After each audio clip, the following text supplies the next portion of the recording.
In a lot of ways, it really depends on the business. I mean, you could have brands that last for 20, 30 years. You could have brands that fade and go away very quickly. Customer switching costs, network effects, and scale advantages are the other three kinds of moats. And all of them are vulnerable in some way, shape, or form. Network effects people often hold as kind of the most durable of moats. When you think of a MasterCard or a Visa. But we can all think of marketplaces that have lost customers and then experienced negative network effects. If I had to pick one, it would probably be customer switching costs, because once you become embedded in a customer's workflow and integral to how they live their lives or how they do their job, that's a very difficult thing to overcome. But nothing is immutable. And so even when you have a moat based on customer switching costs, you have to continuously monitor it to make sure that the company is continuing to deliver consumer surplus and not abusing its moat by increasing prices to the point where a competitor can come in underneath that pricing umbrella.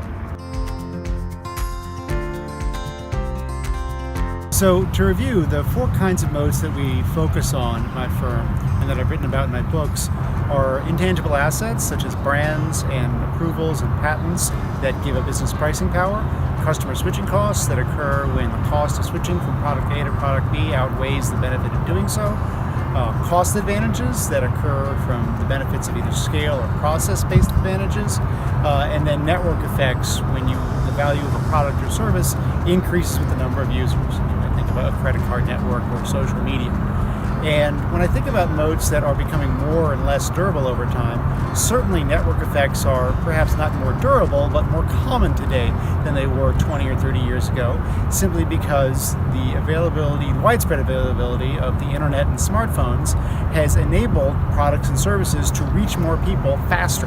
And you have very quick adoption curves, which means that network effects can build much more quickly than, say, Visa or MasterCard built their network effects over the 70s, 80s, and 90s. In terms of moats that are diminishing in value, I would argue that possibly the value of consumer brands, at least in the Western world, may diminish somewhat over the next decade, because their barrier to entry, which was spending hundreds of millions of dollars on advertising, has decreased, because now a business can use digital advertising to target a small number of consumers at a much higher ROI and essentially steal a small piece of the large CPG company's market.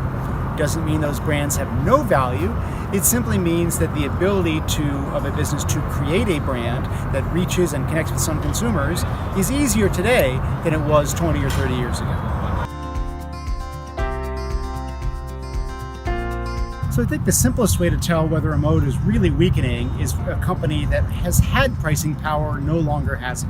A business that has been able to raise prices 2, 3, 4, 5% in the past is unable to raise them at a lower rate or not to raise them at all, because that clearly indicates that the customer value proposition is becoming weaker or that competition is becoming stronger.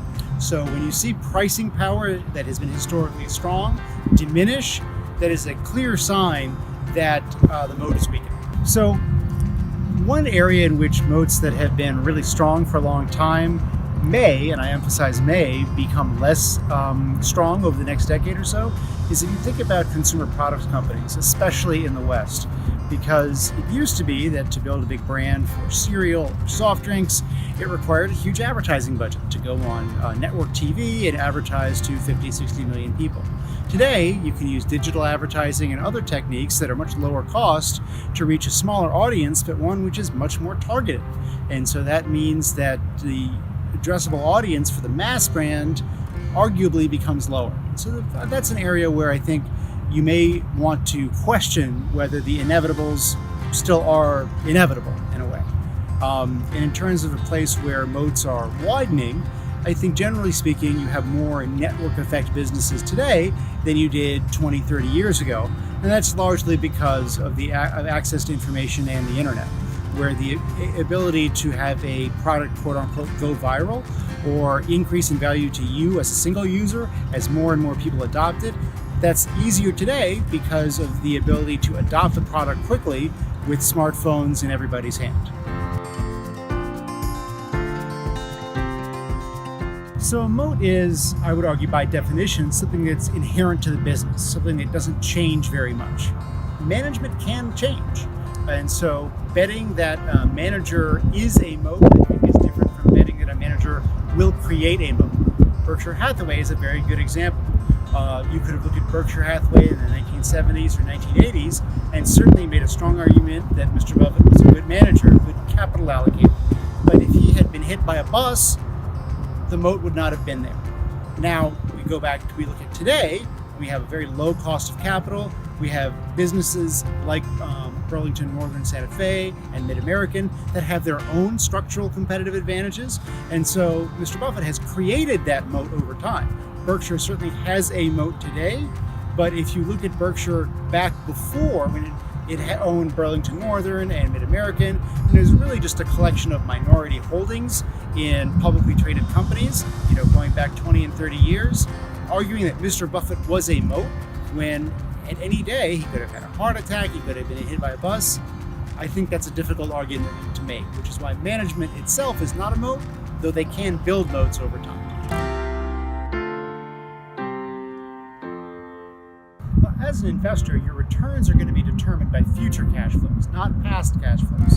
So if a business has been reinvesting very heavily, not making a profit because it's acquiring customers at a low cost, building factories, laying cable, laying railroad, whatever it might be, as long as that investment has a positive net present value and is likely to generate cash in the future once that investment declines, it's entirely possible for a business to be producing accounting losses today and be very valuable at some point in the future. Because the past is only really an indication of what the future may be. There are many businesses that have generated lots of cash in the past that are worthless today, and there are many businesses that don't generate a profit today, but that are going to be immensely profitable 10 or 20 years from now. Well, think of a cable company. If you're a cable company and you're laying lots and lots of coaxial cable underneath the ground, you're investing a lot. You're paying people to dig up the ground and you're buying the coax and you're laying it and connecting it to each house. So you may not be generating a lot of value today, but once the cable network is built out, you don't need to build the cable anymore, you don't need to lay any more cable out, and it's got an economic life of 20, 30 years, well, your investments come down, your cash flow goes up, and you create a lot of value. Well, it certainly would be hard to argue that Amazon has not created any value, despite the fact that it's plowed every dollar it's ever made back into more distribution centers, back into its own plane network that displaced UPS and FedEx, and now even into its own ground delivery network.